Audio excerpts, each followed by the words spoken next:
வணக்கம் மதுமிதாவின் காற்றுவழி நேயர்களே. எழுத்தாளர் அருணா ஸ்ரீனிவாசன் அவர்கள் எழுதிய அசத்தல் நிர்வாகிக்கு அற்புத வழிகள் 31, அத்தியாயம் 2. வாசிப்பவர் மதுமிதா. பாதை மாற்றிப்பார். பல முயற்சிகள் செய்தும் ஹனுமான் ஒரு கட்டத்தில் நம்பிக்கை இழந்து சோர்ந்து இருந்தார். சீதையை கண்டுபிடிக்காமலேயே போய்விடுமோ என்று கலக்கம் கொண்டார். ஆனால் கொஞ்ச நேரம்தான், அதெப்படி தளர்ந்து போக முடியும் என்று தனக்குத்தானே நம்பிக்கையூட்டி கொண்டு புதிய மார்க்கங்களை யோசிக்கலானார். ஆங்கில எழுத்தாளர் ஸ்பென்சர் ஜான்சனின் ஹூ மூட் மை சீஸ் என்ற புத்தகம் படித்திருப்பீர்கள். ஸ்னிப் ஸ்கர்ரி என்ற 2 மூஞ்சூறுகள் தாங்கள் ஆசைப்பட்ட பாலாடை கட்டியை அடைவதற்கு எடுத்துக்கொள்ளும் முயற்சிகளை புனை கதையாக சொல்லி, அந்த உதாரணம் மூலம் எப்படிப்பட்ட தடைகள் இருந்தாலும் அவற்றையும் மீறி நாம் எப்படி வேறு வேறு யுக்திகளை மார்க்கங்களை பிடித்து கொண்டு நேர்மறை சிந்தனையுடன் நினைத்த காரியத்தில் வெற்றியடைய வேண்டும் என்று சொல்கிறார் ஜான்சன். ஒரு சிக்கல்கள் நிறைந்த பாதைக்கு அப்பால் ஒரு பாலாடை கட்டி இருக்கிறது. ஸ்னிப் ஸ்கர்ரி என்று ஒரு ஜோடி மூஞ்சூறு, ஹம் ஹா என்று மற்றொரு ஜோடி. இரு ஜோடிகளும் பாலாடையை நோக்கி சிக்கல் பாதைகளூடே தங்கள் பயணத்தை ஆரம்பிக்கின்றன. கொஞ்ச தூரம் போனவுடனேயே சிக்கல் பாதையில் முன்னேற முடியாமல் தடை. திரும்பி இன்னொரு பாதையில் போனால் அங்கேயும் தடை. ஹம் மற்றும் ஹா ஜோடி சோர்ந்து போகிறது. இவர்களில் ஹா மட்டும் ஓரளவு மறுபடி முயலுகிறது. வேறொரு பாதையில் ஸ்னிப் மற்றும் ஸ்கர்ரி ஜோடி. இவர்களுக்கும் அந்த சிக்கல் பாதைகளில் ஏகமாக தடைகள். ஆனாலும் இந்த ஜோடி தளர்வதில்லை. குறுக்கும் நெடுக்கும் அந்த சிக்கல் பாதையில் மாற்றி மாற்றி ஓடி கொஞ்சம் கொஞ்சமாக முன்னேறி பாலாடையை எட்டிவிடுகின்றன. இதுதான் கதை. 2 ஜோடிகளுக்குமே தடைகள் இருக்கத்தான் செய்தன. ஆனால் ஸ்கர்ரி ஜோடி அயராமல் வேறு எந்த வழியில் போகலாம் என்று பாதையை மாற்றி நேர்மறையாக யோசனை செய்து கொண்டே பயணித்தன. ஒரு லட்சியத்தை நோக்கி பயணிக்கும் போது தடைக்கற்களை பார்த்து தளர்ந்து போகவில்லை. ஐயோ, நமக்கு இப்படி ஆகிவிட்டதே என்று இடிந்து உட்காரவில்லை. நொண்டி குதிரைக்கு சறுக்கினதுதான் சாக்கு என்பது போல் தங்கள் தடைகளுக்கு இன்னல்களுக்கு எதன் மேலாவது குறையை சொல்லிக்கொண்டு உட்காரவில்லை. மாறாக ஒரு வழியில் அடைப்பு இருந்தால் திரும்பி மாற்று வழியில் பயணித்தன. வழிமுறைகளை மாற்றி மாற்றி தொடர்ந்து பயணிக்க வேண்டும் என்பதுதான் வாழ்க்கையில் மிக முக்கியம். சீதையை தேடிச் சென்ற ஹனுமானும் இந்த ஸ்னிப் ஸ்கர்ரி ஜோடி மூஞ்சூறுகள் போலதாம். இலங்கை முழுவதும் தேடியும் சீதையை எங்கும் காணோம் என்ற ஒரு நிலையில் மிகவும் தளர்ந்துதான் போனார். சீதை எப்படி தன் கண்களில் படவே இல்லை. ராவணன் ஏதாவது செய்து விட்டானா? அல்லது அரக்கிகள் ஏதாவது செய்து விட்டார்களா? சீதை இல்லாமல் ராமனிடம் திரும்புவதை விட தன் உயிரை விடுவதே மேல் என்ற ரீதியில் அவர் துக்கத்தில் மூழ்கினார். ஆனால் தன் சிந்தனைக்கு தானே வெட்கித்து ஒரு கணம் மீண்டும் ஆற அமர சிந்தித்தார். உண்மையில் தாம் இலங்கை முழுவதும் நன்றாகத்தான் தேடினோமா? வேறு ஏதாவது இடங்கள் பாக்கி உள்ளனவா என்று அமைதியாக சிந்தித்தார். பொதுவாக நம் வாழ்க்கையிலும் இப்படி அனுபவங்கள் நிகழ்ந்திருப்பதை கவனித்திருப்பீர்கள். ஏதாவது ஒன்றை தேடுவோம், கிடைக்கவே கிடைக்காது. இங்கே தானே வைத்தோம், அதெப்படி காணோம் என்று சற்று நேரம் கழித்து மறுபடி ஆரம்பிப்போம். இந்த முறை விடுவதில்லை, அதெப்படி கிடைக்காமல் போகும், விடுவதில்லை என்று ஒரு உத்வேகத்துடனும் தீர்மானத்துடனும் மனம் ஒரு குவியத்தில் இயங்க ஒரு தீர்க்கத்துடன் தேட ஆரம்பிப்போம். அடுத்த சில நிமிடங்களில் நாம் தேடியது கண்களில் தென்படும். அதெங்கும் கால் முளைத்து காணாமல் போகவில்லை, அங்கேயேதான் இருந்திருக்கும். நாம் தேடியதில்தான் குறை.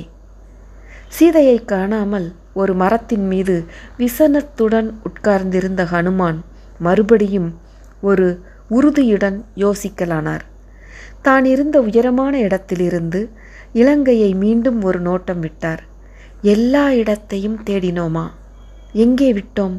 இந்த சமயத்தில்தான் தூரத்தில் அசோகவனம் அவர் கண்களில் தென்பட்டது. அட, இந்த வனத்தை எப்படி நாம் இத்தனை நேரம் பார்க்காமல் விட்டோம் என்ற எண்ணம் உதித்தது. எண்ணம் உடனேயே செயலாகியது.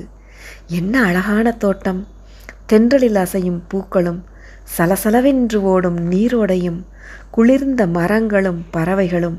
இப்படி ஒரு அழகான இடத்திற்கு வராமல் சீதை இருக்க மாட்டாள், நிச்சயம் இங்கே இருப்பாள் என்று தேடியவர் கண்களில் அசோக மரத்தின் கீழ் சோகமாக உட்கார்ந்திருந்த சீதை தென்பட்டாள். ஹனுமானின் முதல் கட்டம் வெற்றி. ஒன்றை அடைவதற்கு முன் மனதில் ஒரு இயலாமையின் அல்லது ஒரு நம்பிக்கையின்மையின் எல்லையை தொட்டுவிட்ட சமயத்தில் நம் மனதில் எங்கிருந்தோ ஒரு தீர்மானமும் உறுதியும் வந்து உட்காரும். மனதில் ஒரு தீர்க்கமான முடிவுடன் ஒரு கை பார்த்து விடலாம் என்று மூச்சு பிடித்து கொண்டு மீண்டும் முயலுவோம் பாருங்கள். அந்த முயற்சிகள் பெரும்பாலும் வெற்றியடைவதை பார்த்து இருப்பீர்கள். உலகின் பல சாதனைகளை கூர்ந்து நோக்கினால் நம்பிக்கையின்மையின் டெஸ்பரேஷன் எல்லையில் வெற்றியின் ஆரம்பம் இருப்பதை பார்க்கலாம். விடாமுயற்சி மட்டுமல்ல, ஒரு பிரச்சனையை ஹனுமன் அணுகும் முறைகளும் அவருடைய பல குணாதிசயங்களும் வெற்றியடைய வேண்டும் என்று ஆர்வம் இருப்பவர்கள் கவனிக்க வேண்டியவை. சீதையை கண்டதும் அவர் தடால் என்று அவள் முன் குதித்து, ராமர் அனுப்பிய தூதன் நான் என்று சொல்லி அவளுக்கு அதிர்ச்சியை உண்டாக்கவில்லை. முதலில் மெல்ல அந்த அசோக மரத்தின் மேல் போய் உட்கார்ந்தார். அவர் சென்ற சமயம் சீதையும் நம்பிக்கையின்மையின் எல்லையை தொட்டிருந்தாள். இன்னும் ராமன் தன்னை தேடி வராத நிலையில் ராவணனின் தொல்லையையும் தாங்க முடியாமல் ஆழ்ந்த சோகத்தில் இருந்த அவள் தன் உயிரை மாய்த்து கொள்ளும் எண்ணத்தில் இருந்தது ஹனுமனுக்கு புரிந்து போயிற்று. இந்த சமயத்தில் தான் அவள் முன் நின்று ராமனை பற்றி பேசினாள். எங்கே ராவணன் உருமாற்றிக்கொண்டு இப்படி ராமனை பற்றி பேசி நாடகமாடுகிறான் என்று சந்தேகித்து விடுவாளோ என்று எண்ணி ஒரு நிமிடம் யோசித்தார். இங்கேதான் ஹனுமானின் சாதுரியம் கை கொடுக்கிறது. மேலே அமர்ந்தபடியே சீதைக்கு மட்டுமே கேட்கும் வண்ணம் அவளை சூழ்ந்திருந்த அரக்கிகள் எழுந்து விடாமல் மென்குரலில் ராமனின் மேன்மையை சொல்ல ஆரம்பிக்கிறார். ராமனின் அம்சங்களையும் நற்குணங்களையும் கேட்பது அவளுக்கு பிடிக்கும். ராமனை பற்றி மேன்மையாக சொல்வது யார் என்று சீதை முதலில் ஆர்வத்துடன் பார்ப்பாள். பின்னர் மெல்ல தன்னை வெளிப்படுத்தி கொள்ளலாம் என்பது ஹனுமனின் திட்டம். சீதையின் நம்பிக்கையை பெறுவது இந்த கட்டத்தில் அவசியம் என்பதை உணர்ந்து கொண்டது அவரது கூரிய புத்தி. தடைகளை கண்டு சோர்ந்து போகாமல் பாதையை மாற்றி பயணத்தை தொடர்வது எப்படி முக்கியமோ அதுபோல காரண காரியங்களை ஆராய்ந்து இடம், பொருள் மற்றும் ஏவல் அறிந்து செயல்படுவது நிர்வாக இயலில் ஒரு முக்கிய பாடம். இதைத்தான் ராமதூதன் செய்தார். ஹனுமானின் மற்றொரு திறன் பிறரிடம் எளிதில் நட்பு பாராட்டுவதும் இன்மையான அணுகுமுறையும். பப்ளிக் ரிலேஷன்ஸ், மக்கள் தொடர்பு என்னும் கலை நாம் ஈடுபடும் அனைத்து காரியங்களுக்கும் என்றும் கை கொடுக்கும். இலங்கையை நோக்கி வானில் புறப்பட்ட ஹனுமானுக்கு தடைகளும் இன்னல்களும் பல ரூபங்களில் வந்தது. எதிரிகளையும் தன்னை அழிக்க முயலும் சக்திகளையும் வெற்றிகரமாக சமாளித்த ஹனுமானுக்கு அன்பின் ரூபத்திலும் அவரது காரியத்திற்கு இடைஞ்சல் வந்தது. மைனாகமலை என்ற மலை மூலம் ஒரு காரியத்தில் முழு மனதுடன் ஈடுபடும் போது அதீத அன்பும் இடைஞ்சல்களாக மாறி கவனம் சிதறிப்போக வாய்ப்புண்டு. இவற்றில் மாட்டிக்கொள்ளாமல் கருத்துடன் செயல்படுவதற்கும் ஒரு திறன் வேண்டும். தேவையான குணம் இனிமையாக நட்பு பாராட்டும் சுபாவம். ஹனுமானின் தந்தையான வாயு பகவான் ஒருமுறை தனக்கு உதவி செய்ததை நினைவு கூர்ந்து இந்த மைனாகமலை வழியில் ஹனுமானை வழிமறித்தது. தன்னிடம் தங்கியிருந்து தன் உபசரிப்பை ஏற்றுக்கொண்ட பின்புதான் அவர் தன் பயணத்தை தொடர வேண்டும் என்று அன்பு தொல்லை கொடுத்தது. ஆனால் அதன் உபசரிப்பை நிராகரித்தால் பின்னால் தனக்கு தேவைப்படும் போது அதன் உதவி கிடைக்காமல் போகலாம். அதனால் அதனிடம் அன்புடன் பேசி தன் வேலை வெற்றிகரமாக முடித்து திரும்பும் வழியில் கட்டாயம் அந்த உபசரிப்பை ஏற்றுக்கொள்வதாக வாக்களித்துவிட்டு ஹனுமான் தன் பயணத்தை தொடர்ந்தார்.